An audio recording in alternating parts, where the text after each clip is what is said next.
Hello students, এই Moumita ma'am. আশা করি তোমরা সকলে খুব ভালো আছো। Welcome back to our channel. Students, আজকে আমি তোমাদের third semester major political science থেকে তোমাদের ইউনিট 4-এর আমি পেপার 3 তোমাদের প্রায় শেষের দিকে আমার ক্লাসগুলো তোমরা যারা দেখোনি তারা প্লিজ একটু শুরু থেকে দেখে নিও। তোমরা দেখবে তোমাদের পেপার 3 কিন্তু প্রায় কমপ্লিট।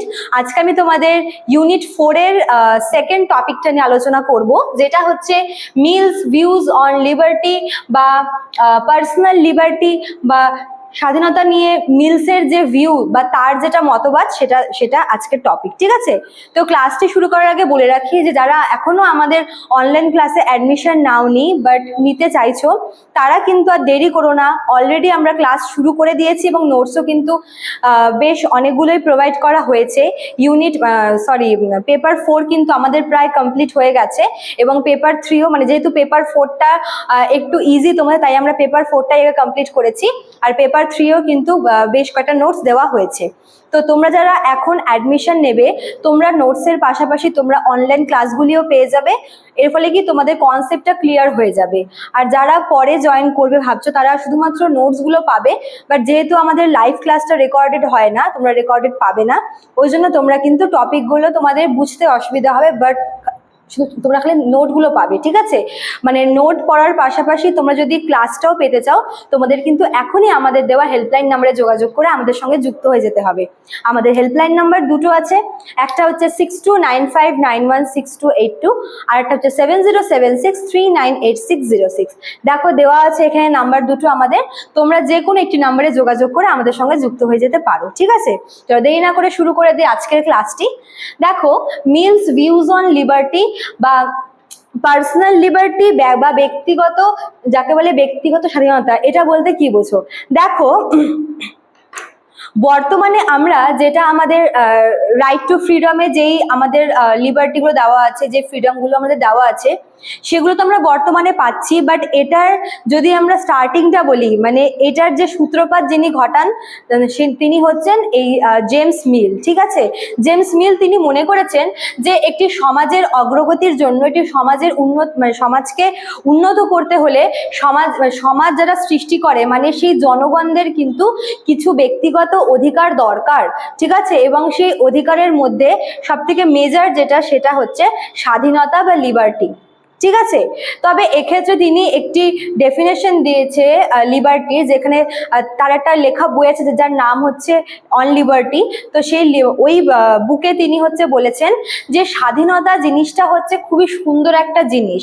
স্বাধীনতা উচ্ছৃঙ্খল নয়। ঠিক আছে, আমি স্বাধীনতা পাচ্ছি এই না যে আমি সেটার অপব্যবহার করব। জেমস মিল বলেছে যে স্বাধীনতা মানুষের অধিকার, বাট এক্ষেত্রে তার একটা সেটাকে একটা নির্দিষ্ট সীমার মধ্যে রাখা প্রয়োজন। ঠিক আছে, একটা সীমার মধ্যে রাখা প্রয়োজন, যেন সেই সীমাটা লঙ্ঘিত না হয়। তিনি এটাও বলেছেন যে মানুষের নিজের শরীর, নিজের মন, নিজের সুখ স্বাচ্ছন্দ্যের ওপর অধিকার আছে। মানুষ চাইলে নিজের মতো করে জীবনটাকে কাটাতে পারে, কিন্তু সেটা যতক্ষণ না পর্যন্ত সেটা অন্য কারোর স্বাধীনতাতে হস্তক্ষেপ না করে। মানুষের নিজের যেটা পাওনা, মানুষের নিজের যে ব্যক্তিগত স্বাধীনতা, সেটা সে যেভাবে খুশি সে ওটাকে পালন করতে পারে, বা তার শরীরের ওপর, তার মনের ওপর তার নিজের অধিকার আছে।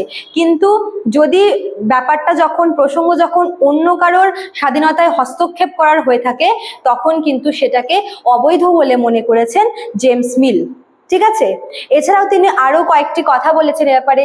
তিনি বলেছেন যে ব্যক্তিগত স্বাধীনতা হলো সমাজের একটি ভিত্তি। যখন মানুষ যখন নিজেকে স্বাধীন মনে করবে, তখনই কিন্তু সে কোনো কিছু সমাজের উন্নতি নিয়ে ভাবনা চিন্তা করার একটা স্কোপ পাবে। যদি মানুষ নিজেকে পরাধীন মনে করে, যদি তার মনে হয় যে তার যেটা প্রাপ্য, সে যেই ফ্রিডমটা সে ডিজার্ভ করে সেটা পাচ্ছে না, তবে কিন্তু সে তখন সে আর 5টা মানুষের কথা তখন কিন্তু সে ভাবতে চাইবে না। যখন মানুষ নিজে তার পার্সোনাল লিবার্টিটা যখন সে পেয়ে যাবে, তখন কিন্তু সে আরো কিছু সমাজকে কিভাবে এগিয়ে নিয়ে যাব, সমাজের মানুষের কিভাবে ভালো করব, সেই ব্যাপারে চিন্তা ভাবনা করার কিন্তু স্কোপ পেয়ে যায় এবং সে সেটা করেও। এর ফলে কি হচ্ছে, মানুষের জনগণের সঙ্গে সঙ্গে সমাজের কিন্তু একটা সামগ্রিক উন্নয়ন ঘটছে। আর একটা কথা তিনি বলেছেন জেমস মিল, যেটা হচ্ছে এই যে স্বাধীনতা সেটা শুধুমাত্র প্রাপ্তবয়স্ক ব্যক্তিদেরই প্রাপ্য। কেননা একটা দেখো, এই যে ফ্রিডম বা লিবার্টি, এটা হচ্ছে মানুষের কি একটা মানে এর মাধ্যমে মানুষ তার যে সর্বোত্তম যে ডিসিশন সেটা নিতে পারে। বাট এটা শুধুমাত্র যে যারা প্রাপ্তবয়স্ক, যারা অ্যাডাল্ট, তাদের জন্যই কিন্তু এই জিনিসটা যায়, তাদের জন্যই এই জিনিসটা রাখা হয়েছে। যদি কোনো অপ্রাপ্তবয়স্ক ব্যক্তির হাতে যদি এই সমস্ত স্বাধীনতা বা লিবার্টি দিয়ে দেওয়া হয়, তবে কিন্তু সে উচ্ছৃঙ্খল হয়ে যাবে। কেননা একটা অপরিণত বয়স্কের মাথা এবং মস্তিষ্কও কিন্তু অপরিণত থাকে, এবং তাকে যদি সেই সময় একটা প্রাপ্তবয়স্ক মানুষকে যে ফ্রিডম দেওয়া হচ্ছে, একটা মানে কম বয়সী বা অপ্রাপ্তবয়স্ক মানুষকে যদি সেই লিবার্টিটা দেওয়া হয়, তবে কিন্তু সে ঠিক আর ভুলের মধ্যে বিচার করতে পারে না, সে তার জীবনের সিদ্ধান্তগুলোকে সঠিক হিসাবে নিতে পারে না, সে কিন্তু ভুল পথে যায়। কাজেই এই যে ব্যক্তিগত স্বাধীনতা বা পার্সোনাল লিবার্টি যেটা আছে, যেটা জেমস মিল বলেছেন, তার মতে স্বাধীনতা শুধুমাত্র প্রাপ্তবয়স্ক ব্যক্তিদেরই প্রাপ্য, ঠিক আছে? কেননা তারা ভালো আর মন্দের ফারাকটা করতে পারে। তো স্টুডেন্টস, এটাই ছিল তোমাদের আজকের ক্লাস, যেটা মিল বলেছে লিবার্টি সম্পর্কে তার যেটা মতামত সে যেটা প্রকাশ করেছে। তো আশা করি তোমরা বুঝতে পারলে ক্লাসটি। ভালো লাগলে অবশ্যই লাইক কমেন্ট করবে, শেয়ার করবে। দেখা হচ্ছে নেক্সট ক্লাসে। Thank you.